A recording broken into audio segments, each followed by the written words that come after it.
Episode के starting में मोहन मिरियो और जिमोन को उनकी तरफ आता हुआ देखकर उनसे पूछता है कि वो कौन है और यहाँ पर क्यों आ रहे हैं। तो मिरियो उन लोगों को उनका इंट्रोडक्शन देती है और वो बताती है कि उनके ऊपर छुपकर एम्बुश अटैक किया गया है, जिस वजह से उसका अंकल काफी क्रिटिकल इंजर्ड हो गए हैं। इसलिए उन दोनों को यहाँ पर उनकी हेल्प चाहिए, पर वो ये फेवर बाद में जरूर वापस कर देंगे। ये बातें सुनकर योंग समझ जाता है कि टैंग फैमिली भी ओनम की सिचुएशन में आकर फंस गई है।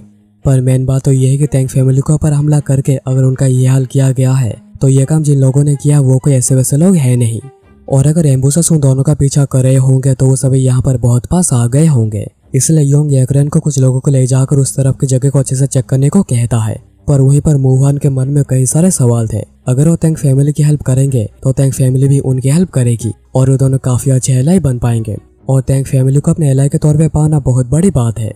पर क्या उन्हें ये सब करके समय फंसना चाहिए या फिर ये सब छोड़कर अपने काम पर ही फोकस करना चाहिए?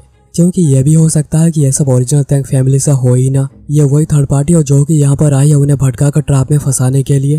तभी मोहन देखता है कि जिनमो अंकल को लेकर अंदर जा रहा है ट्रीटमेंट के लिए, जो देखकर मोहन को काफी ज्यादा गुस्सा आ जाता है, क्योंकि पिछली बार भी उसकी वजह से ही गोंगडा मोनास्ट्री के साथ एक पंगा हो गया था और वो जिनमो को बता देता है कि वो इस मिशन का इंचार्ज है तो उसे उसकी बात माननी ही पड़ेगी। पर जिनमो उसे कड़े शब्दों में बता देता है कि वो सभी यहाँ पर पूरे घिर चुके हैं, तो अगर उसे जिंदा रहना है तो बैटल के लिए तैयार हो जाए। पर योंग बताता है कि जिनमो जो भी कह रहा है वो बिल्कुल सही कह रहा है, क्योंकि उन लोगों को यहाँ पर पूरा घेर लिया गया है। योंग सोचने लग जाता है कि शायद उसने मोहन को इस मिशन के इंचार्ज बनाकर गलती कर दी है, क्योंकि मोहन को कोई भी फैसला लेने में काफी समय लग जाता है। पर योंग खुद भी जानता है कि वो करंट सिचुएशन में कुछ ज्यादा ही फोकस कर रहा था, जिस वजह से उसने बहुत देर बाद में रियलाइज करा कि उन लोगों को यहाँ पर पूरा घेर लिया गया है। इसलिए अभी उन्हें एक ही काम करना होगा जो आयरन ब्रिगेड के लिए बिल्कुल सही होगा, और वह टैंग फैमिली को असिस्ट करना और दुश्मन से फाइट करना। पर उसे इस बात से काफी आश्चर्य हो रहा है कि जिनमो को इसके बारे में इतनी जल्दी कैसे पता चल गया। और अब यहाँ पर जिनमो जिमोन को लेकर एक कैरेज में जाता है जिसको कि गार्ड करेगा मूनजंग, और एक रियल बैटल उसके लिए काफी अच्छी एक्सपीरियंस होगी। उसके बाद उनके ऊपर हमला कर दिया जाता है, जिस वजह से लोग काफी ज्यादा इंजर्ड हो रहे थे, और जल्दी उनका लीडर भी यहाँ पर पहुंच जाता है और आयरन ब्रिगेड को कहता है वो टैंग फैमिली को उनके हवाले कर दे। पर जिनमो कहता है कि अगर उन्हें पहले से यही करना था तो वो उन लोगों को अपने कैरेज में नहीं रखते। उनका लीडर कहता है कि अगर वो उन लोगों को उनके हवाले कर भी देते तो वो फिर भी उन लोगों को यहाँ पर मार ही देते, तो अभी बस उन्हें उन लोगों को मारकर अपना काम पूरा करना होगा। और वो अपने टीम क्रिम्सन घोस्ट को हमला करने का ऑर्डर देता है, जो देखकर योंग भी सभी को बैटल के लिए तैयार हो जाने को कहता है, और देखते ही देखते फाइट शुरू हो जाती है। आयरन ब्रिगेड उनसे काफी अच्छे से लड़ रही थी, पर यहाँ पर जिनसन जिन्हें लड़ने में थोड़ी मुश्किल हो रही थी वो उनसे पूछते हैं कि क्या उन लोगों ने उनके थर्ड मास्टर के साथ कुछ किया है। वहीं पर सियोन इतना ज्यादा डर गई थी कि वो ऑलमोस्ट मरने वाली थी, जिससे कि येकरन आकर बचा लेती है। पर उसे कहती है कि अगर वो ऐसा ही करती रहेगी तो जल्दी ही मारी जाएगी, पर अगर वो जीना चाहती है तो खुद को तैयार कर ले और उसके पीछे ही रहे। वहीं पर क्रिम्सन घोस्ट का वाइस कैप्टन जेंग्योल जो कि सबको खत्म करे जा रहा था पूछ रहा था कि यहाँ पर कोई भी नहीं है जो कि मुझसे टक्कर ले सकता है। तभी योंग उसके ऊपर पीछे से आकर हमला कर देता है, पर जेंग्योल ने उसके हमले को रोक दिया था। पर योंग को लगा नहीं था कि वो उसके हमले को ब्लॉक कर पाएगा, और ये पहली बार है जब उसने क्रिम्सन घोस्ट का नाम सुना है, और ये लोग मेनलैंड से बिलोंग नहीं करते। उसके बाद योंग उसके पेट पर हमला करके कट लगाने की कोशिश करता है, पर उसका आर्मर इतना ज्यादा थिक था कि कट बिल्कुल भी नहीं लगता। इसलिए योंग समझ आता है कि उसे उसके गले पर वार करना होगा जहाँ पर कोई आर्मर नहीं होगी, और वो ठीक ऐसा ही करता है। उसके पीछे से हमला करते उसे गले तक पहुंच जाता है और वार करता है, और इस हमले को जेंग्योल रोक नहीं पाता और डाउन हो जाता है। पर योंग जानता है कि उसे एटलीस्ट किसी को तो बचा कर रखना होगा जो कि बाद में उनके सवालों का जवाब दे सके। पर बात यह है कि वो सभी ऐसे लड़ रहे हैं जैसे कि उन्हें अपनी जान की कोई परवाह है नहीं। इसलिए योंग डिसाइड करता है कि उसे पहले उनके लीडर को मारना पड़ेगा, और वह जानकर काफी सरप्राइज हुआ था कि जिनमो को उनके एम्बुश के बारे में उनके आने से पहले ही पता चल गया था।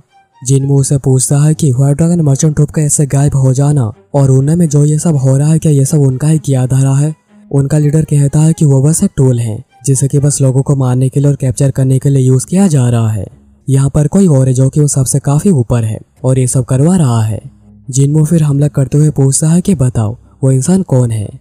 जिनमो के हमलों से उनका लीडर काफी ज्यादा डर गया था और सोच रहा था कि जिनमो के पास कोई भी की को सेंस नहीं कर पा रहा, पर वो इतना स्किल्ड है कि उसने इतने दूर से उनके बारे में पता लगा लिया था। और बस इतना ही नहीं, जिनमो जैसा मार्शल मास्टर के सामने खड़ा ही नहीं हो रहा, उसे डिफेंस पर जाने पर भी मजबूर कर रहा है। लीडर फिर कहता है कि अगर तुम क्यूरियस हो तो हमें क्रिम्सन घोस्ट का लीडर नेमगुन तुम्हें मेरे ऊपर एक कट लगाना पड़ेगा। उसके बाद नेमगुन उसके ऊपर हमला करता है जिससे कि जिनमो ब्लॉक कर देता है, नेमगुन कहता है कि अगर उसे जानकारी चाहिए तो उसे उसके बॉडी पर कट लगाना पड़ेगा, और वो ये बात जानते हुए भी अपने पूरे पावर का इस्तेमाल नहीं कर रहा। पर ऐसा क्यों? जिन्मू तभी रस करके हमला करते उसके काफी करीब आ जाता है, और एक ट्रेडिशनल टेक्निक है जो कि लॉन्ग वेपन के खिलाफ यूज किया जाता है, और ये बात नेमगुन का पता है और उसके लिए तैयार भी है। पर तभी जिन्मू उसके ऊपर से हमला करके उसके शोल्डर पर एक कट लगा देता है। जिन्मू फिर वापस से हमला करने आ जाता है, जो देखकर बचने के लिए नेमगुन जंगल में भाग जाता है। नेमगुन सोच रहा था कि उसने कभी सोचा नहीं था कि मेनलैंड में कोई ऐसा भी एग्जिस्ट करता होगा, इसलिए वो समझ आता है कि उसे जिन्मू के खिलाफ अपने पूरे पावर का इस्तेमाल करके लड़ना पड़ेगा, जिसके लिए वो flaming spear of the fire dragon का इस्तेमाल करता है, जिससे कि एक बड़ा धमाका होता है और जगह पूरा धुआं हो गया था। नेमगुन वहीं पर सोच रहा था कि उसने कभी सोचा ही नहीं था उसे जिन्मू जैसे खिलाफ अपने पावर का ऐसा इस्तेमाल करना पड़ेगा। पर अभी अच्छी बात यह है कि जिन्मू उस हमले से मारा गया है।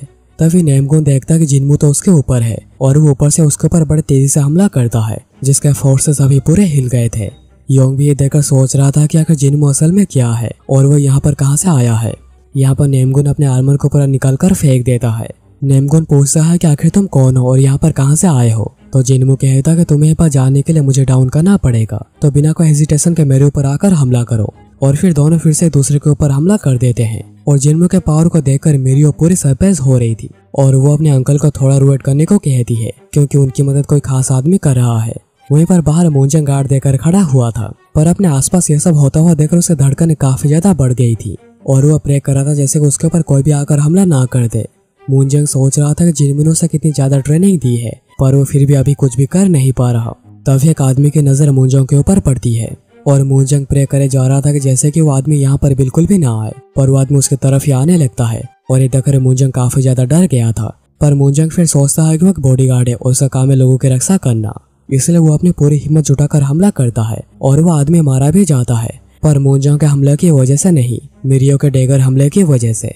मिरियो मूंजंग को बिल्कुल भी टेंशन करने को मना करती है, क्योंकि वो पीछे से उसे बैक करते रहेगी। इस तरफ नेमगुन अपने पूरे पावर का इस्तेमाल जिन्मू के ऊपर करे जा रहा था, और जो आदमी उसे ये सब करवा रहा है शायद उसे भी पता नहीं होगा कि जिन्मू जैसा कोई एग्जिस्ट करता है। और नेमगुन को ये बात पता है कि अगर उसने जिन्मू को यहाँ पर जिंदा छोड़ दिया तो वो आगे जाकर डेफिनेट उनके लिए प्रॉब्लम खड़ी करेगा, इसलिए वो ठान लेता है कि उसे यहाँ पर जिन्मू को मारना पड़ेगा और उसके लिए flight of the crash demon का इस्तेमाल करता है, जिसे कि जिन्मू ब्लॉक कर देता है और वो भी अपने खाली हाथों से। और ये सब देखकर नेमगुन का सर चकराने लगा था, आखिर जिन्मू इस हमले को अपने हाथों से कैसे रोक सकता है। जिन्मू फिर उसका स्पीयर को भी बीच में से तोड़ देता है और कहता है कि आखिर मुझे तुम्हारे ऊपर कितने कट लगाने पड़ेंगे तब जाकर तुम कुछ बोलना शुरू करोगे, और मेरे हिसाब से तो तुम्हें भी बोलना शुरू कर देना चाहिए था। और ये एपिसोड यहाँ पर ही खत्म हो जाती है। तो दोस्तों ये था आज का एपिसोड। तो जल्दी से कमेंट करके बताओ कि तुम्हें ये एपिसोड और नरेशन कैसी लगी, और अगर तुम्हें मेरे एफर्ट्स पसंद आए हैं तो चैनल को सब्सक्राइब करके बेल आइकन कॉल पे सेट कर देना, ताकि तुमसे ऐसी वीडियोस मिस ना हो जाए।